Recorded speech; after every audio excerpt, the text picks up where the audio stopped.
एक संत वर्षा के जल में प्रेम और मस्ती से आगे चला जा रहा था कि इस संत ने एक मिठाई की दुकान को देखा जहां एक कढ़ाई में गर्म दूध उबाला जा रहा था।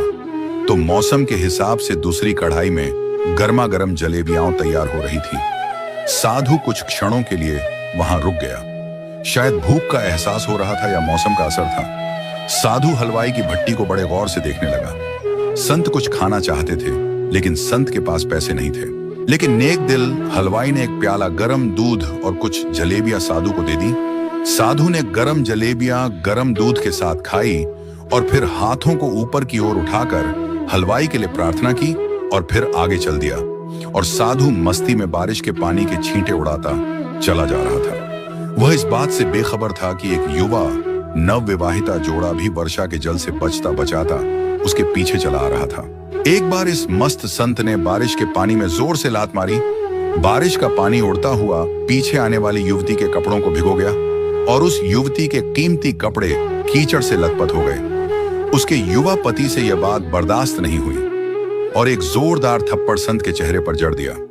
बूढ़ा संत थप्पड़ के ताप न झेलता हुआ लड़खड़ाता हुआ नीचे जा पड़ा। युवक ने जब संत को नीचे गिरता देखा तो मुस्कुराते हुए वहां से चल दिया। बूढ़े संत ने आकाश की ओर देखा और उसके होठों से निकला, वाह मेरे भगवान, कभी गरम दूध जलेबियां और कभी गरम थप्पड़। यह कहता हुआ फिर एक बार वो अपने रास्ते पर चल दिया। दूसरी ओर वह युवा जोड़ा मस्ती में अपनी मंजिल की ओर अग्रसर हो गया और अपने घर के सामने रुक गए। युवा अपनी जेब से चाबी निकालकर अपनी पत्नी से हंसी मजाक करते हुए ऊपर अपने घर की सीढ़ियां चढ़ रहा था। बारिश के कारण सीढ़ियों पर फिसलन हो गई थी और अचानक युवा का पैर फिसल गया और वह सीढ़ियों से नीचे गिरने लगा।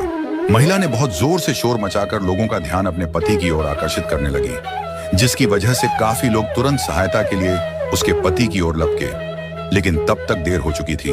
युवक का सिर फट गया था और कुछ ही देर में ज्यादा खून बह जाने के कारण उसके प्राण पखेरु उड़ गए। कुछ लोगों ने दूर से आते संत बाबा को देखा तो आपस में कानाफुसली होने लगी कि निश्चित रूप से इस संत बाबा ने थप्पड़ खाकर श्राप दिया है, अन्यथा ऐसे नौजवान युवक का केवल सीढ़ियों से गिरकर प्राण निकलना अचंभे की बात लगती है।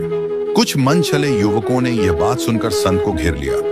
एक युवक कहने लगा कि आप कैसे भगवान के भक्त हैं जो केवल थप्पड़ के कारण एक युवा को श्राप दे बैठे।